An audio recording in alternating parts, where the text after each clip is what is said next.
the truth in Pittsburgh is they need a starting quarterback because the guy they had targeted, Justin Fields, reaches a 2-year deal with the Jets. And it just tells you, Chris, how cheap the Steelers were willing to go with Fields when the deal that he did with the Jets is 2 years, $40 million, which once upon a time was a lot. It's amazing how much the football world has changed in just about 10 or 12 years. I mean, at least $20 million used to be the top of the market. Right. Now, $20 million a year is going to make him the lowest paid starting, ostensibly, veteran quarterback in the NFL. $20 million a year is nothing.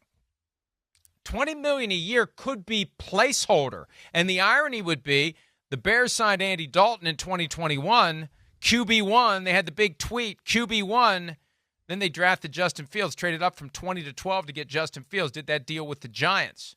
And they took Kadarius Toney, which ultimately didn't work out for either team. But Fields may be that guy now. I don't look at that contract and say there's no way the Jets would target a quarterback if a quarterback is there who they like. This is a short-term, Band-Aid, maybe one-year deal, and it really isn't the kind of financial reward that Justin Fields would have expected when he was a first-round pick 4 years ago. So, hey, it's better than nothing, but it tells me the Steelers weren't offering nearly that much, and this is the best that Justin Fields got, 2 years, $40 million. Yeah. I don't want to rain on it. But I mean, that's the reality. It's a third of the market. Yeah. Well, it's the reality. I don't think he had a lot of options. This was the only option, and maybe Pittsburgh to be the starter. Nobody wanted to pay him a lot of money. I don't think anybody's looking at him again as the long-term future here. And with the Jets, they're going, hey, here's the deal, right? Anybody else offering you this money and to be a starter? Is that out there? Because you got a chance to be the starter here. You could be the guy. But also the Jets are protecting themselves within then, hey, we are the number 7 pick of the draft. Yeah, we do know quarterback of the future is on our radar, certainly.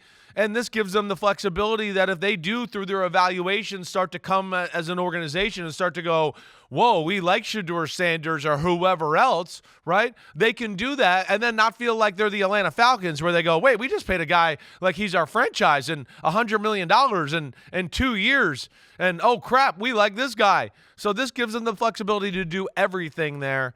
Interesting move altogether. But, yeah, I don't think this is one where Justin Fields is going to have to play well. He's going to have to earn it. He's going to have to earn to be the starter there, to stay there, to get another contract. And I think that's probably the way it should be. He's got questions, right? We like him.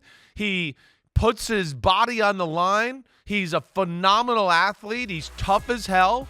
But as we saw last year, the throwing is still, you want more. Has it gotten better? Yes. But are there still throws and plays that we all watch, whether it's a national televised game or not, where we go, he's got to hit that. Man, you can't miss that. And that's where, his value is where it is right now because there's questions about his overall game. And look, let's be realistic about the market he's entering and the team he's joining in that market. This could end poorly for everybody. I just don't think the Jets right now are the place where you roll the dice on a guy who has shown flashes of high-end running ability, not enough flashes of high-end throwing ability, and you throw him into that meat grinder that is going to start chanting for the backup quarterback. I just think that the decision reflects the naivete of Darren Muji and Aaron Glenn, although Glenn should know. Maybe Muji doesn't realize what he's getting himself into if and when Justin Fields doesn't play like Joe Namath. Because we know how the fans are. Yeah. You say it all the time.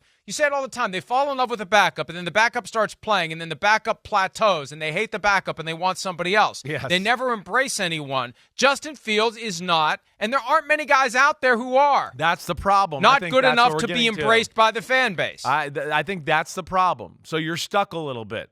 So then I think Aaron Glenn looks at it and goes, wait, okay, so what kind of style of football do I want to play then?